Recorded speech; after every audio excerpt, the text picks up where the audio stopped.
Tous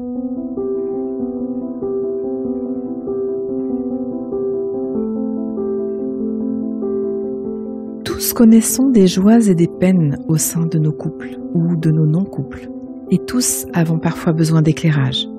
Et il n'y a pas d'école pour cela. Alors, bienvenue dans ce podcast de l'espace du couple. Nous allons parler d'intelligence amoureuse. Je suis Florentine Loy-Wang et je me dédie à la cellule couple. Cet univers passionnant, complexe et unique en son genre, qui nous envoie dans le meilleur comme dans le pire. J'apprends, je crée et je transmets avec passion des outils pour nous aider tous et chacun à créer la relation de nos rêves. Le grand amour ne se trouve pas, il se construit pas à pas. Venez sur les réseaux sociaux, me poser vos questions. Chaque épisode sera une réponse. Facebook ou Instagram, l'espace du couple. À nos amours.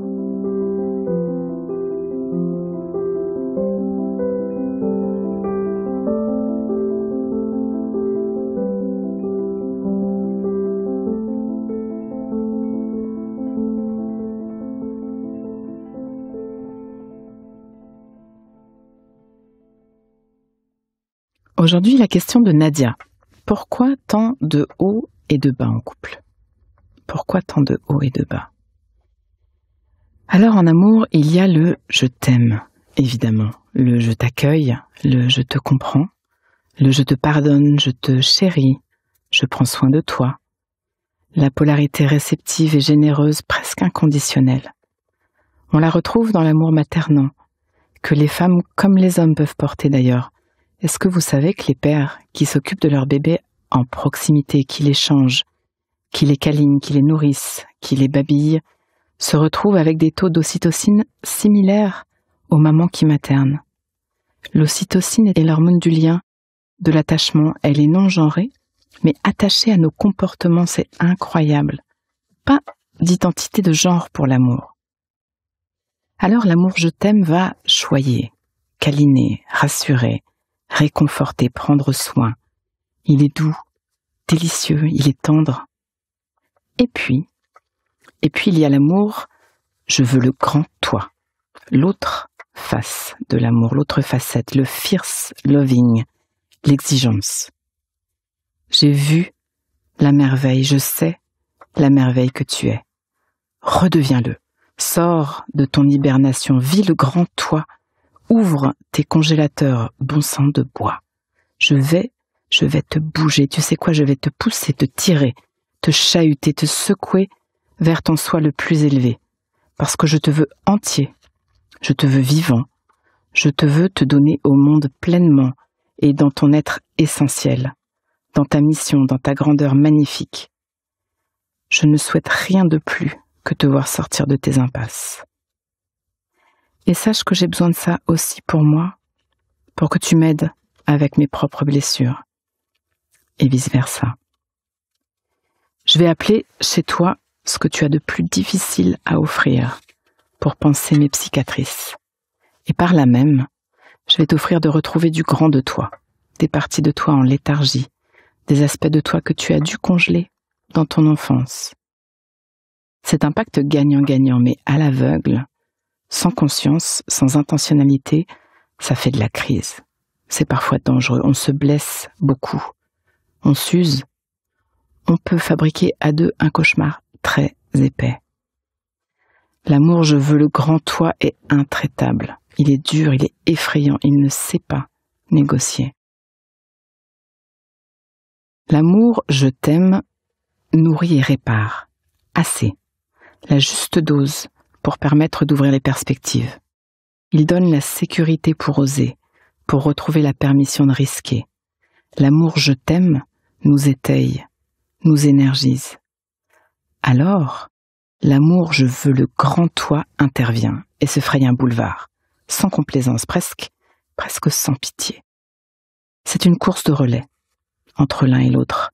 L'amour, je t'aime, douceur, nourriture affective, nutriments pour le cœur, rassasiement corporel, nous ouvre les possibilités intérieures, nous relève et nous donne des forces pour que son compère, l'amour, je veux le grand toi, puisse prendre la main et nous précipite hors de nos zones de confort, là où la croissance commence. Sans le je t'aime habité, grandirait trop de violence, hors de portée. La compassion, la douceur, l'indulgence, le soutien, la tendresse, les encouragements, la patience et les baisers sont indispensables. Sans le je veux le grand toi, la relation est une tiédeur sucrée, un non-accomplissement, une échappatoire du soi le plus vivant, le plus vibrant, un étouffoir à l'eau de rose, un contrat rétrécissant. Sans l'exigence et l'action s'invite le recroquevillement vers le plus petit dénominateur commun du moi, un confort régressif qui étouffe les vraies possibilités du vivant. À nous de vivre et faire vivre, offrir et accueillir ces deux polarités de l'amour, aimer à 100%, aimer radicalement, écouter nos peurs et leur proposer de retourner à leur juste place, celle qui prévient sans empêcher, celle qui nous offre l'espace pour nous préparer sans entraver nos potentiels d'agir, cette grande amie la peur, messagère incomparable, alliée pour la vie, une fois que nous avons appris à respirer dedans. Oser pousser l'autre à grandir, oser le laisser nous faire grandir, mûrir ensemble, épouser nos soins les plus élevés. Accepter le je veux le grand toi et l'arroser avec l'amour je t'aime. C'est des hauts, c'est des bas. Laisser l'amour faire tout son travail. C'est doux et ça pique à la fois. C'est délicieux autant que difficile. Entrons dans la dimension de l'amour. Entrons dans la dimension de l'amour. Outillons-nous pour faire ce travail extraordinaire ensemble, main dans la main, conscients de l'enjeu sublimé, ouverts aux éventuelles douleurs des contractions, comme pour toute naissance. Ouvrons-nous au haut, ouvrons-nous au bas. Apprenons avec humilité. Offrons-nous le droit à l'erreur, le droit au doute, le soutien mutuel. Développons notre intelligence amoureuse. La mission du couple est à nul autre pareille. Nous rendre à nous-mêmes, nous ramener à notre essence, guérir et grandir de nos cicatrices. Détendons-nous. Nos incompatibilités et nos crises sont nos plus grandes possibilités d'éveil, nos portes vers la croissance. Apprenons à les danser, à les fertiliser, à en récolter les cadeaux de croissance. Faisons le chemin intérieur d'équilibrer notre polarité je t'aime et notre je veux le grand toi. Ça s'apprend, ça se canalise, ça se compétence. Nos formes sont à transformer, à adoucir, à rendre humaines, parce que nous pouvons franchement devenir inhumains. Sculpter nos formes, les rendre relationnelles et recevables, les rendre constructives et bienveillantes, va accélérer la mission du couple et va nous rendre la vie plus douce. Un peu d'intelligence amoureuse et nous voilà collaborant délicieusement, accouplant nos vulnérabilités plutôt que nos défenses pour un accélérateur de particules fertile et créateur. Nos hauts comme nos bas sont à embrasser. Ils sont les ingrédients indispensables. Nous nous devons d'apprendre cependant chacun à ne rien abîmer l'un de l'autre dans ce grand travail de renaissance. Sans l'amour je t'aime, nous voilà des brutes. Sans l'amour je veux le grand toi, nous devenons insipides.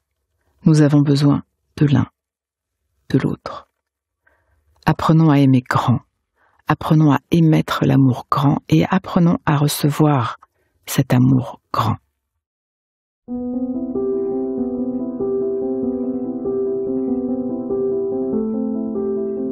Pause. Donnons-nous quelques instants, juste pour intégrer. Prends le temps d'une respiration. Inspire. Expire. Branche-toi sur ce que tu vis.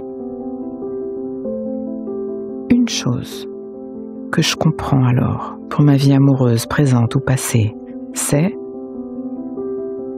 Prends le temps de sentir ça.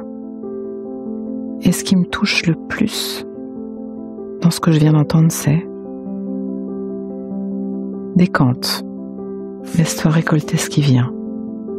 Tu peux aussi noter une phrase, un mot, une image, une idée qui te viendrait là, maintenant, à l'esprit pour ancrer, pour plus d'intelligence amoureuse. Le cœur est un muscle qui se muscle.